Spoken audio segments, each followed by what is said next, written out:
मैं थोनू हल्पन और कसमन कह सकदा, टीवी ते कह रहा और बाजार च खड़ा होकर कह रहा ना मैं किते मोटरां दा बिल माफ़ बिल लाण दी मैं किते बिल पेश किया ना किते तजवीज़ पेश की है।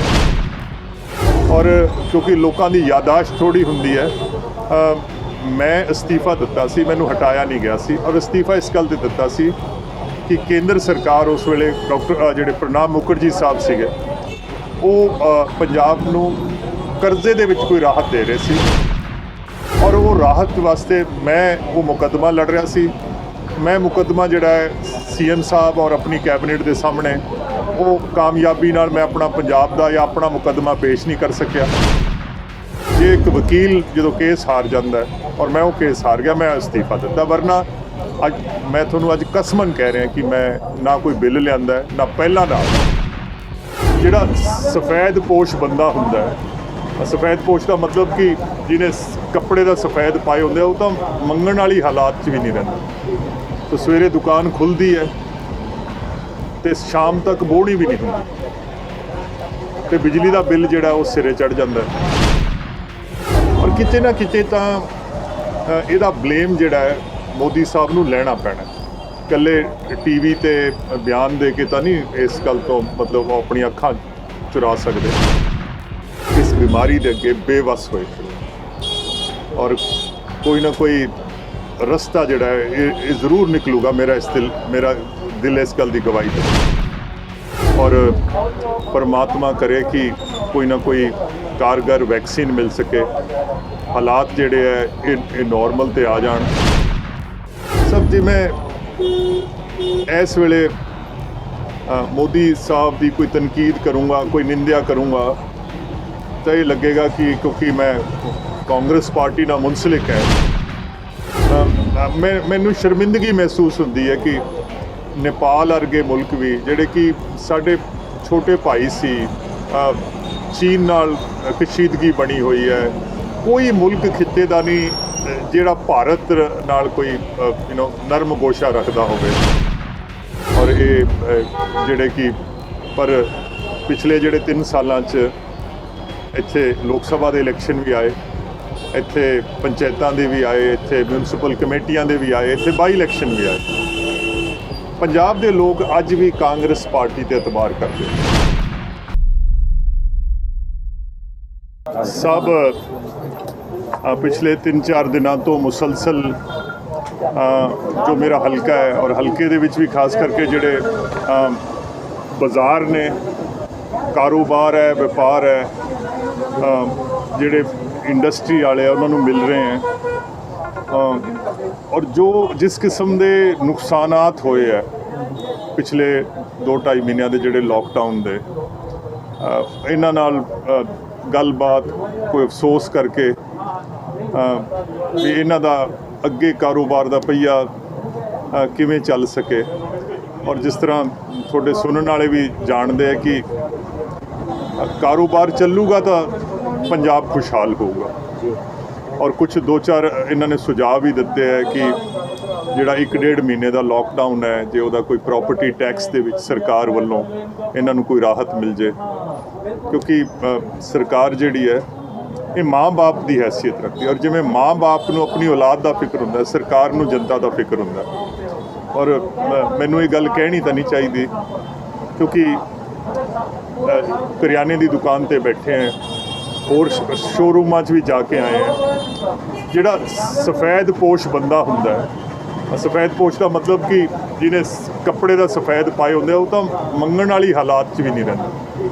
तो सवेरे दुकान खुलती है तो शाम तक बोहनी भी नहीं होंगी तो बिजली का बिल जिहड़ा वो सिरे चढ़ जाता है।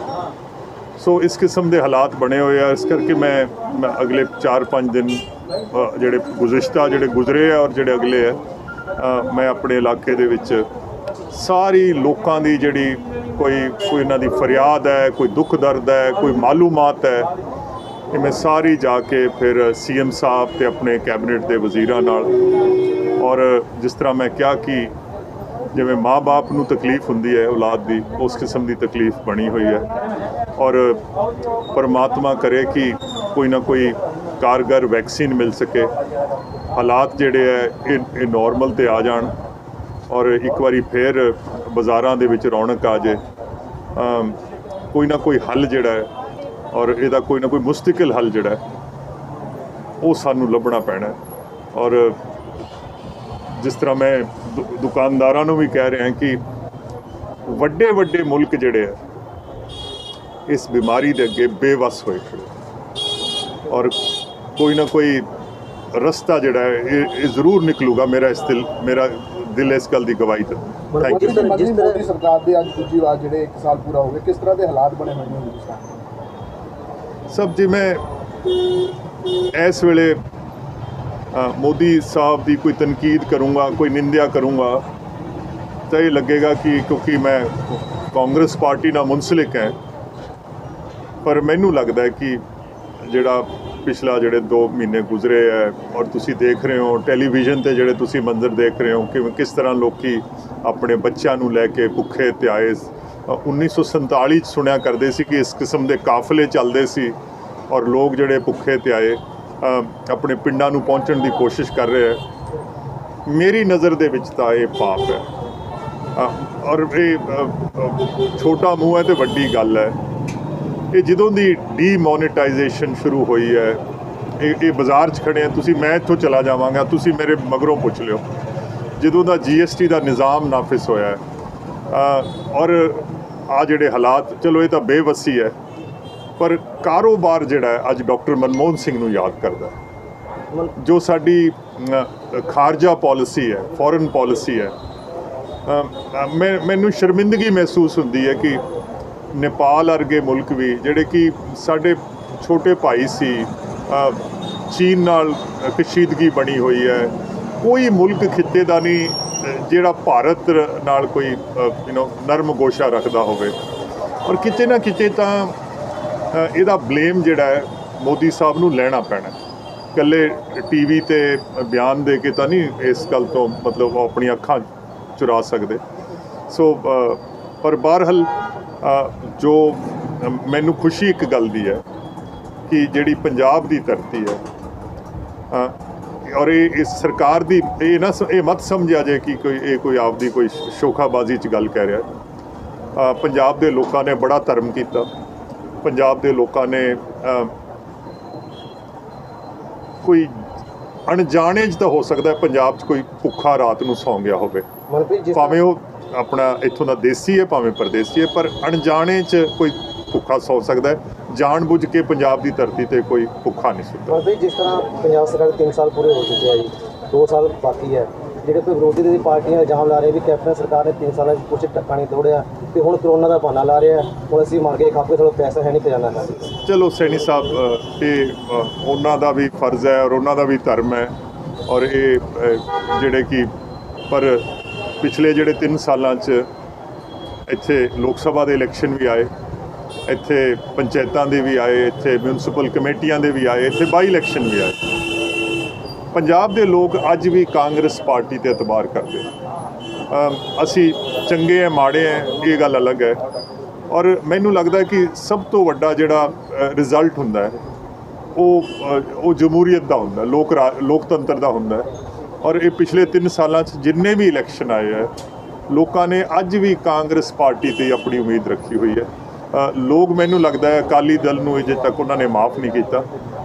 और परमात्मा तो मैं हमेशा एक गल की अरदास करदा, प्रार्थना करदा कि परमात्मा पंजाब के लोगों ने कांग्रेस पार्टी ते एतबार किया सी, सानू हिम्मत दे दी रब्बा, सानू काबिल बना दी कि असी लोगों दी आसां ते पूरे उतर सकीए। काफ़ी विरोध हो रहा, अकाली दल सवाल चक रही है कि केंद्र च जो कांग्रेस की सरकार सी उदों मनप्रीत बादल ही बिल लैके आए सी, अकाली दल कह रहे जो वित्त मंत्री सी किसका बिल जी?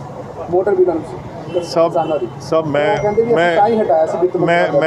मैं थोनू हल्फन और कसमन कह सकदा, TV ते कह रहा और बाज़ार च खड़ा होकर कह रहा ना मैं कदे मोटरां दा बिल माफ़ बिल लाण दी मैं कदे बिल पेश किया ना कदे तजवीज़ पेश की है। और क्योंकि लोगों की यादाश्त थोड़ी हुंदी है, मैं इस्तीफ़ा दिता सी, मैनू हटाया नहीं गया सी और इस्तीफ़ा इस गल ते दिता सी कि ਕਿ ਕੇਂਦਰ ਸਰਕਾਰ ਉਸ ਵੇਲੇ ਡਾਕਟਰ ਜਿਹੜੇ ਪ੍ਰਣਬ ਮੁਖਰਜੀ ਸਾਹਿਬ ਸੀਗੇ ਉਹ ਪੰਜਾਬ ਨੂੰ ਕਰਜ਼ੇ ਦੇ ਵਿੱਚ ਕੋਈ ਰਾਹਤ ਦੇ ਰਹੇ ਸੀ ਔਰ ਉਹ ਰਾਹਤ ਵਾਸਤੇ ਮੈਂ ਉਹ ਮੁਕੱਦਮਾ ਲੜ ਰਿਹਾ ਸੀ।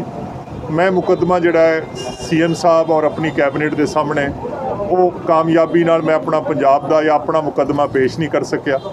ਜੇ ਇੱਕ ਵਕੀਲ ਜਦੋਂ ਕੇਸ ਹਾਰ ਜਾਂਦਾ ਹੈ ਔਰ ਮੈਂ ਉਹ ਕੇਸ ਹਾਰ ਗਿਆ, ਮੈਂ ਅਸਤੀਫਾ ਦਿੱਤਾ। ਵਰਨਾ ਅੱਜ ਮੈਂ ਤੁਹਾਨੂੰ ਅੱਜ ਕਸਮਨ ਕਹਿ ਰਿਹਾ ਕਿ ਮੈਂ ਨਾ ਕੋਈ ਬਿੱਲ ਲਿਆਂਦਾ ਹੈ, ਨਾ ਪਹਿਲਾਂ ਨਾ ਅੱਜ। Thank you. ਸਾਡਾ ਹਰ ਇੱਕ ਪ੍ਰੋਗਰਾਮ ਦੇਖਣ ਤੇ ਸਾਡੇ ਨਾਲ ਜੁੜਨ ਲਈ ਸਬਸਕ੍ਰਾਈਬ ਕਰੋ ਚੈਨਲ ਪੰਜਾਬੀ ਤੇ ਨੋਟੀਫਿਕੇਸ਼ਨ ਲਈ ਬੈਲ ਆਈਕਨ ਵਾਲੇ ਬਟਨ ਤੇ ਕਲਿੱਕ ਕਰੋ।